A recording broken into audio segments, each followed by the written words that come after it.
مهربانم، دانا و خوشبیانم، گویم سخن فراوان با آن که بی زبانم. پندت دهم فراوان، من یار پنددانم، من دوستی هنرمند با سود و بی زیانم. از من مباش غافل، من یار مهربانم. سلام به همه عزیزان، امروز هم اینجا هستیم با شما در 40مین دوره از نمایشگاه بین‌المللی کتاب شارجه. عالی جناب شیخ سلطان بن محمد القاسمی حاکم شارجه می‌فرمایند نمایشگاه‌های کتاب واحه‌های نوری هستند که باید توسعه و بهبود پیدا کنند و در زمینه‌های مختلف رقبا به رقابت بپردازند. از این رو هر ساله ایشون این رویداد ادبی و فرهنگی رو ارج می‌دارند و روز سه‌شنبه 3 نوامبر بعد از بازگشایی و افتتاح این نمایشگاه از تمام کسانی که در برپایی این نمایشگاه همکاری کردند تشکر و قدردانی داشتند.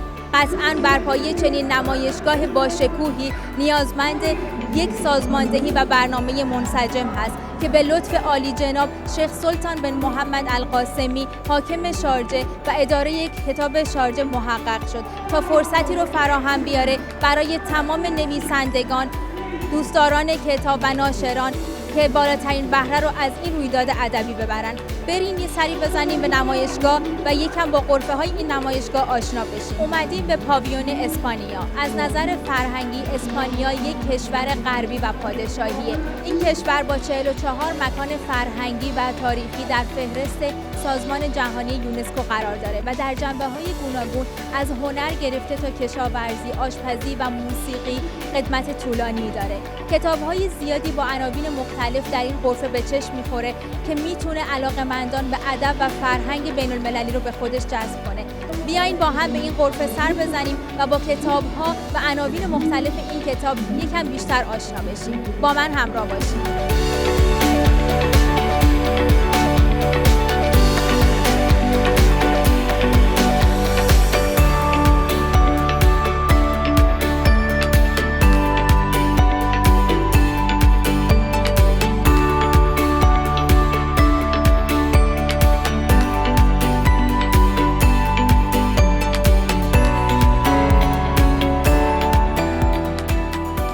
همینطور که داشتم توی این غرفه یه چرخی میزدم، شانس این رو داشتم که با یکی از نویسنده های این کشور برخورد کنم و بیام پیششون و باهاشون یه گفتگویی داشته باشم.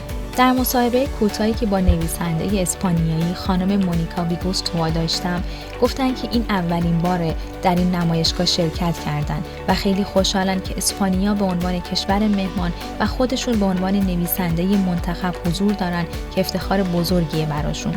همینطور گفتن که در نمایشگاه‌های زیادی شرکت کردن، از جمله در نمایشگاه کتاب لندن و فرانکفورت، اما این اولین تجربهشون در نمایشگاه بین‌المللی کتاب شارجه است. در ادامه گفتن که این نمایشگاه عالیه چون که مردم از کشورهای متفاوت زیادی میتونن با هم ملاقات کنن، در مورد کتاب‌ها تبادل نظر کنن و نویسنده‌ها شانس اینو دارن که با ناشران مختلف آشنا بشن و اینکه دوران پاندمی یه جورایی تموم شده و این دیدارها میشه شخصاً انجام داد.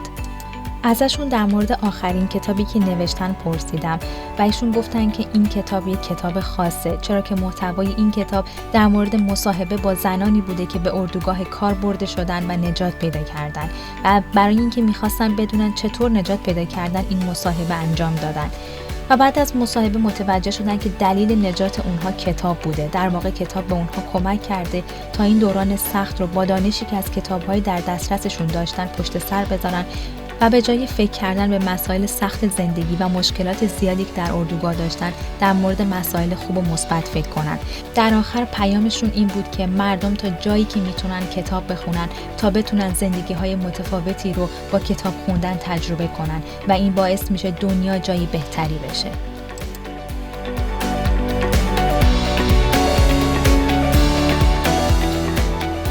اومدیم به غرفه کشور مصر. همانطور که قبلا گفتیم، مصر با 293 ناشر بیشترین مشارکت رو در نمایشگاه بین‌المللی امسال داره که این نشون دهنده علاقه و اشتیاق مردم این کشور به فرهنگ و ادبیاته. قدمت ادبیات مصر به تمدن باستانی این کشور برمیگرده. در واقع مصر اولین فرهنگی بود که کتاب و ادبیات رو به شکلی که ما امروز می‌بینیم توسعه و گسترش داد. با این تعداد بالای شرکت کننده از ناشران از کشور مصر پیدا کردن کتاب مورد علاقه مخاطبان کار سختی نمیتونه باشه. بیاین با هم دیگه یه سر بزنیم به کتاب‌های این غرفه و بیشتر با ادبیات و فرهنگ این غرفه آشنا بشیم.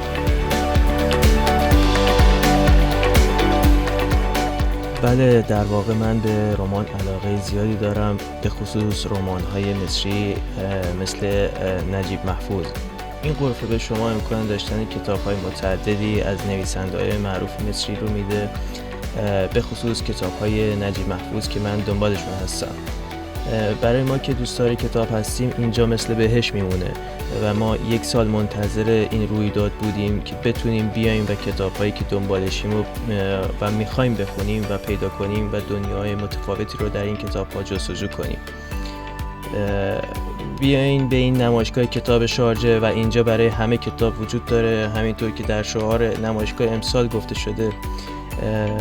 میخوام از عالی جناب شیخ سلطان القاسمی تشکر کنم برای برگزاری این نمایشگاه کتاب که به یک رویداد مهم تبدیل شده، نه تنها در کشور بلکه هم منطقه‌ای و هم بین‌المللی.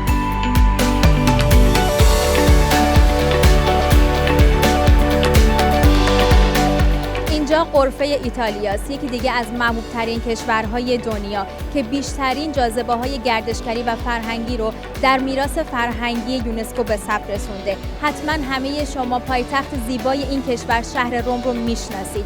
ادبیات ایتالیا بیشتر به خاطر مجموعه غزلواره‌ها و اشعار عاشقانه ورزمی شناخته میشه. یکی از نام‌آشناترین شاعرای این کشور دانته است.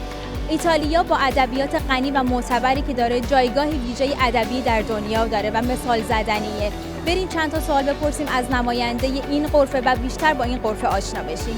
در گفتگویی که با غرفه ایتالیا داشتیم، خانم سیلویا نماینده کشور ایتالیا در مورد ادبیات و فرهنگ غنی ایتالیا صحبت کردند و به شاعران برجسته این کشور دانته و لئوناردو اشاره کرد که آثارهای زیبا و موزونی دارند.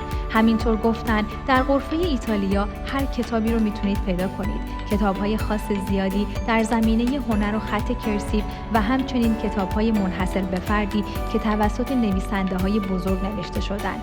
ایشون از همه خواستن که به این غرفه بیان و شاهد زیبایی‌های ادبیات و فرهنگ این کشور باشند. در ادامه گفتن احساس خیلی خوبی دارن برای شرکت کردن در این رویداد بین‌المللی و همچنین یک قدردانی بزرگ از مردم شارجه، امارات و همینطور جناب احمد العامری رئیس اداره کتاب شارجه و عالی جناب شیخ سلطان بن محمد القاسمی داشتند که این فضای فوق‌العاده رو در اختیار ناشرا گذاشتند و در ادامه گفتند که ما یک نیاز اساسی به یک چنین مکان و موقعیتی داشتیم که بتونیم آزادانه تبادل نظر و ابراز احساسات کنیم و در آخر پیامشون برای مردم این بود که در جاهای دور به دنبال موفقیت نباشند و با خوندن همین کتاب‌ها به موفقیت برسن و گفتن باید در هر سنی که هستین نهایت لذت رو از زندگی ببرید و برای این هدف میتونید کتاب‌های مختلفی رو پیدا کنید و مطالعه کنید.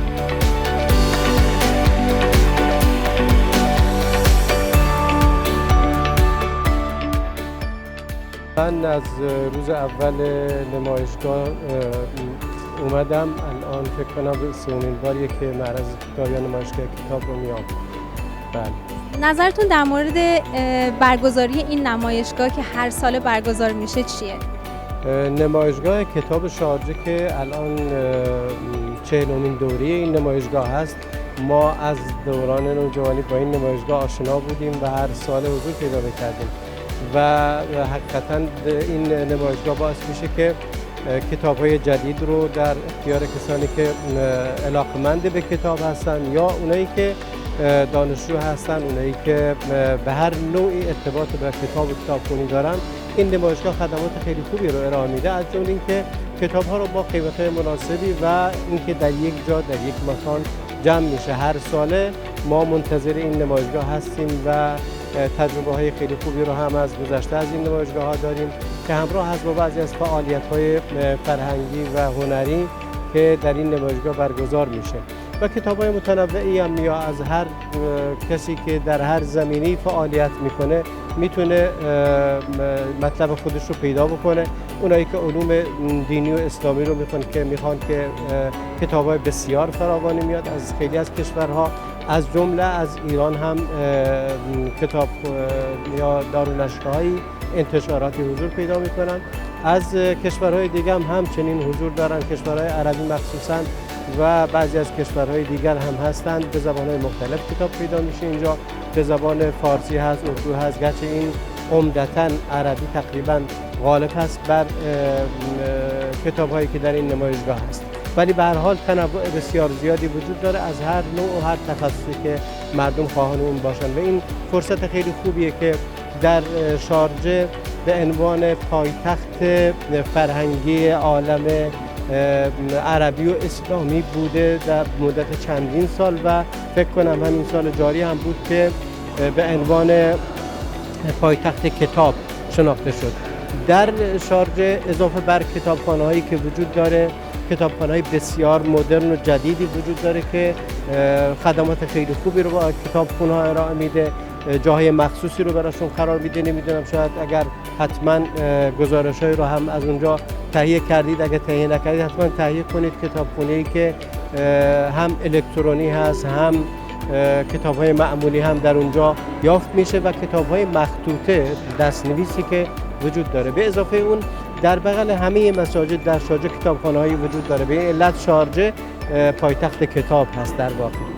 یکی از مسائلی که خیلی جالب هست این رو اشاره کردید، ما سال گذشته خیلی حضور کمرنگی بود برای انتشارات به خاطر وجود کرونا، ولی این سال حضور خیلی خوبی بود با توجه به وجود کرونا، با توجه به محدودیت‌هایی که وجود داره ما شاهد حضور خیلی خوبی هستیم.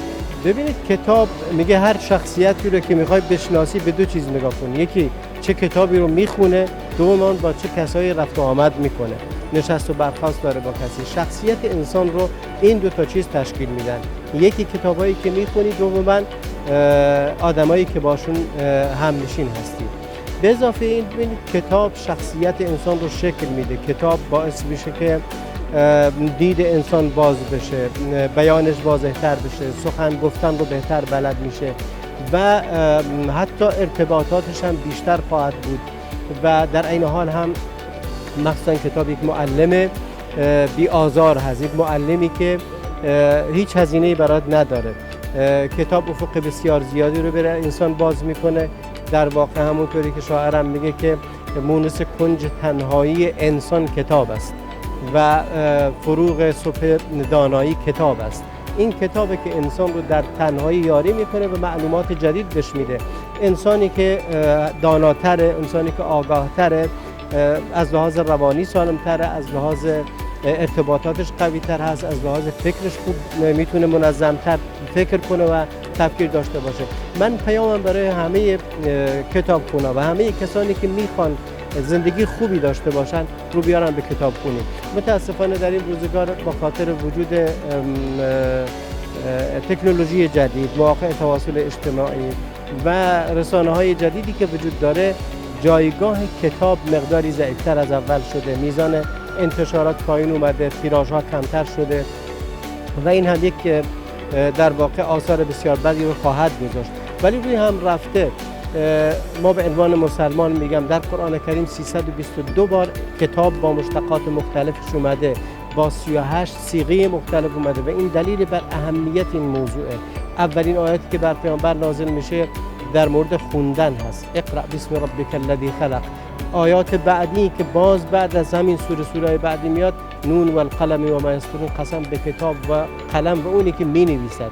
در نتیجه اهمیت کتاب بسیار بسیار مهمه و معجزه پیامبر ما کتاب بوده.